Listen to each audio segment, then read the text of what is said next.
Hoje nós vamos falar do EB2 National Interest Waiver. Nós vamos desmistificar esse visto. Atendendo a pedidos, foi o tema mais solicitado. É inegável que o EB2 NIW vem sendo um dos caminhos mais procurados pelos brasileiros que desejam se mudar para os Estados Unidos. Nós tivemos recentemente a informação dada pela imigração americana do número crescente de vistos emitidos para brasileiros. Isso já acontece há algum tempo. Em 2019, eu fui convidado para uma entrevista no jornal Valor Econômico, onde a informação era que havia uma fuga de pessoas saindo do Brasil para os Estados Unidos, baseado sobretudo no número de declarações de saídas definitivas emitidas para a Receita Federal. E um dos motivos que o jornalista à época chegou era justamente o grande número de profissionais qualificados que buscavam o EB2 National Interest Waiver. Na semana passada, o jornal Estado de São Paulo soltou uma reportagem onde ele reforça esses dados, mas de maneira estratificada, demonstrando o número de vistos deferidos para brasileiros que procuram essa via. O EB2 National Interest Waiver é o chamado visto de habilidades excepcionais. A minha intenção não é falar o que está na lei e reproduzir, mas tentar desmistificar e explicar de uma maneira clara e fácil para que você entenda exatamente os pontos sensíveis desse visto. Primeiro ponto, que o nome visto de habilidades excepcionais, ele deve ser esquecido. Quem são os profissionais que objetivamente se encaixam no EB2? Basicamente são três categorias. A primeira delas, quem possui mestrado e doutorado, ou seja, quem tem mestrado ou doutorado se encaixa em uma das possibilidades. Além dessa, existem mais outras duas. A segunda são os profissionais que possuem bacharelado e 5 anos de experiência. A terceira via são os profissionais que comprovam ter 3 de 6 requisitos. Mas quais são esses requisitos? Os 6 requisitos são diploma educacional na área que você alega ter tal habilidade, comprovada experiência de 10 anos, licença profissional para o exercício da atividade, vínculo à associação profissional, cartas que comprovam resultados e contribuições significativas e remuneração compatível a tal habilidade que você alega ter. Esses pontos são pontos que te ajudam a comprovar uma das 3 vias. Então, relembrando, você tem a primeira via, que é mediante mestrado ou doutorado, a segunda via, que é muito procurada para quem tem bacharelado e 5 anos de experiência, e a terceira via, que é para quem consegue preencher 3 desses 6 requisitos. Cumprida essa etapa, que eu falo que é a fase objetiva do visto, nós caminhamos para o chamado National Interest Waiver. A segunda fase, que eu chamo de subjetiva, que é basicamente o National Interest Waiver, ele exige 3 passos. Primeiro, que o que você vai fazer é algo que tenha relevância nacional para os Estados Unidos. Segundo passo é que você está bem posicionado para levar essa proposta de trabalho adiante. E o terceiro é que, considerando todos os elementos do caso, vale a pena para os Estados Unidos, seja benéfico para os Estados Unidos dispensar a vaga de trabalho e fazer com que você seja um National Interest Waiver e possa entrar com o EB2 sem a figura do sponsor.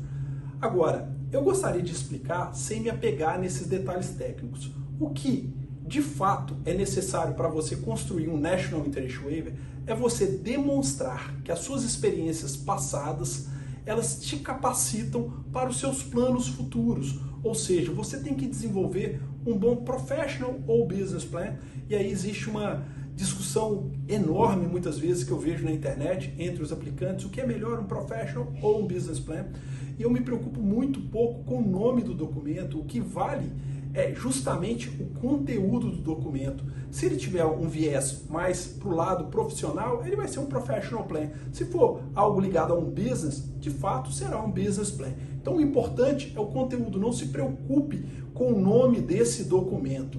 Depois disso, você vai precisar de cartas de recomendação, que são documentos de pessoas que conhecem a sua trajetória profissional e possam falar bem a respeito. É importante frisar que a carta de documentação nos Estados Unidos é muito diferente do que nós vemos no Brasil. No Brasil, normalmente uma carta, recomendo fulano de tal pelos bons serviços prestados. Nos Estados Unidos não é assim. A pessoa ela fala quem ela é, como se fosse um mini currículo, como ela te conheceu e o que ela pode falar a seu respeito. É um documento mais denso.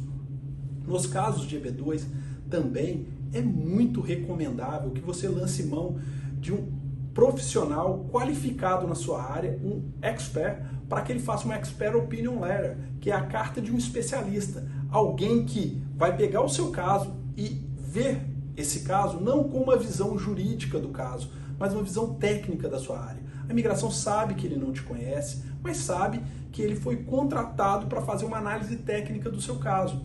Então, tudo isso ajuda muito a mostrar o que um profissional com o currículo do seu quilate somará para os Estados Unidos. O caso, ele é um caso persuasivo. Eu brinco que o EB2 é quase como um processo de conquista, onde você deve demonstrar que é um profissional que merece estar nos Estados Unidos. A minha intenção aqui é explicar de forma clara e simples os conceitos do EB2 National Interest Waiver. Caso você queira entender exatamente como está na lei, com maior preciosismo técnico, eu recomendo a leitura do Guia de Imigração da Câmara Americana no Brasil.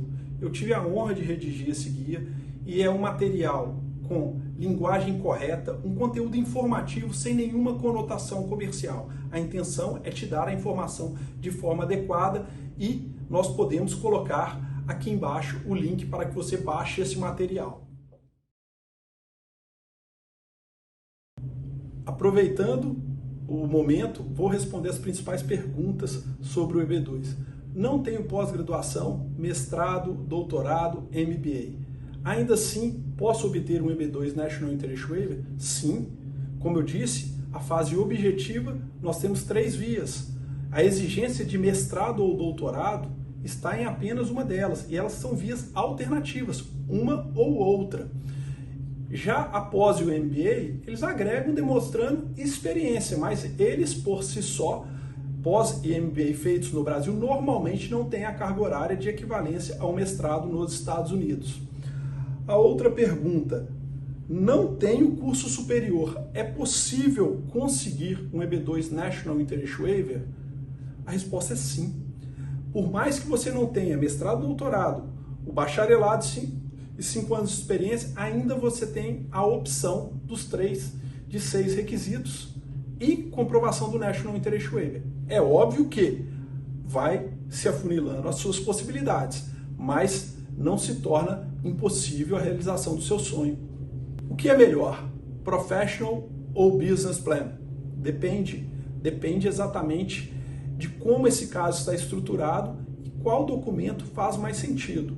Como eu disse, mais importante do que o nome é o conteúdo do documento. Se apegar ao nome é uma bobagem enorme.